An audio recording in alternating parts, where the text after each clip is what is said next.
Do you remember when the remake of Ghostbusters was released in 2016 and it bombed? It was interesting because technically the movie did very well for about one afternoon. Then word got around and it sank faster than a lead balloon full of depressed robots. The excuse at the time was that sexist fanboys tanked the movie deliberately in a misguided homage to the original movies. The cast and crew of the remake claimed, "We don't suck, it was evil old white men, they hate us." This got recycled when The Last Jedi revealed itself as utter junk, and the fans correctly revolted. The same excuse was vomited back up. "It's evil white men, they're using bots to make our movie look bad." So far so conspiratorial, but there are a few immense gaping holes in their logic that disprove what they're saying. Here are my reasons why we know this argument is an easily proven lie. If evil sexist men are embittered about seeing a girl as the protagonist in the new Star Wars movies, then why did so many people flock to the cinema to watch Wonder Woman? First, she was roundly praised as being the sole saving grace of Batman vs Superman. Isn't that a little bit odd? Evil, sexist, racist men looked at a movie starring a billionaire white man and a white guy with essentially all of the superpowers, and they said, "You know what? This movie sucks. Apart from that one woman over there, she's awesome. We want to see more of her." Does this seem like a strange reaction for a group of sexist men to have? So, the big day comes and Wonder Woman gets her own movie. Now, as the Last Jedi fans, such as they are, would have it, the evil army of computer genius white men would be busy sending millions of bots to swarm all over Rotten Tomatoes to ensure that a film starring a woman who dares call herself wonderful cannot possibly do better than a movie starring two of the most iconic superhero white dudes of all time. But did that happen? No, it didn't. Batman vs Superman, audience score 63%. Wonder Woman, audience score 88%. So, where were the evil, white male sexist hackers at this time? Apparently they all went on holiday. As we're about to see, the evil army of white male expert hackers seem to work irregular hours and take frequent holidays. Let's take a look at another character that evil patriarchal white supremacists seem to enjoy. Black Panther was released to near universal critical acclaim. The audience rating for Black Panther is much more realistic. They gave it a 79% rating. Now at this point, those arguing that white supremacists hate The Last Jedi because it prominently stars a black guy and an Asian woman need to start panicking. Are they going to say that the Black Panther, who let's not forget is named after a black activism group whose activities began decades ago, was so good that even white supremacists A. paid to go to the cinema in its opening weekend and watched it, and then B. posted favourable reviews after watching the movie that is arguably one of the least white casts in American movie history? This is turning into the 2016 political campaign all over again, where one party tried to claim that essentially an entire half of the country was comprised of horrific white supremacist, Nazi-supporting, sexist bigots.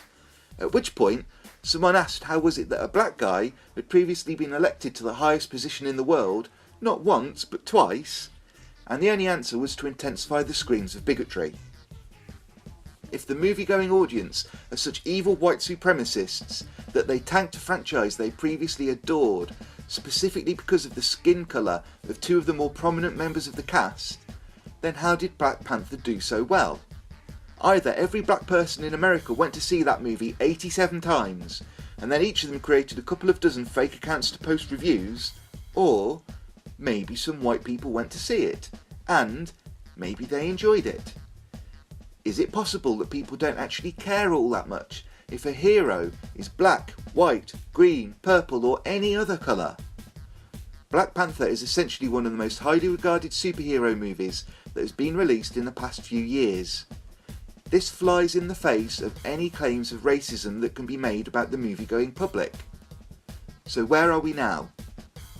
We have a hugely successful movie starring an almost exclusively black cast, that appeals to the exact same demographic that Star Wars would logically be aiming for. We have a female starring movie that has outshone anything else released in the DC extended universe.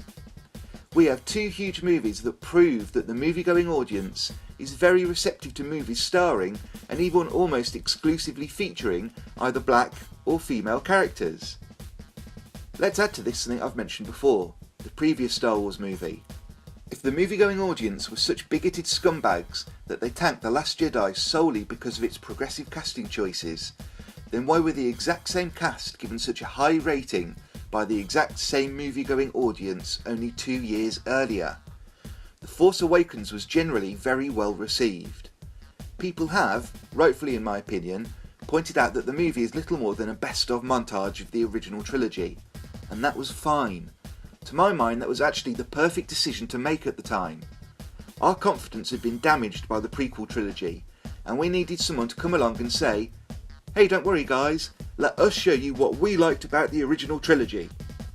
It created a foundation from which a compelling trilogy could be built, and from which our confidence could be restored. The audience either generally understood that, or just saw it as a great Star Wars movie, and they ranked it as the single best non-original trilogy Star Wars movie to yet be released. So once again, we're in a position where the excuse-making minions of Kathleen Kennedy and Rian Johnson are telling us that sexists and racists went to a movie predominantly featuring a black guy and starring a woman and gave it an 88% rating. Does this make sense to anyone? The truth here is that The Last Jedi sucked. I know it, most of you know it, and deep down many people associated with creating this pile of dreck know it too. The only logical argument, the only explanation that takes into account the financial success, the critical acclaim, and the audience reception for Wonder Woman, Black Panther, and The Force Awakens is that The Last Jedi was simply a bad movie. It was a cascading series of terrible choices by the writers, producers, and director. The true issue here is that until those responsible for making such an immense mess hold their hands up and genuinely admit what they did, then they, and others like them, will never learn from their failures. If anything, they will double and triple down and send Star Wars into a spiral of one terrible movie after another. It's time for those responsible for this clusterfuck of a movie to admit what they did wrong. Then we can all try to put this behind us somehow. I hope you enjoyed this video. Don't forget to like and subscribe if you did, and I'll see you later.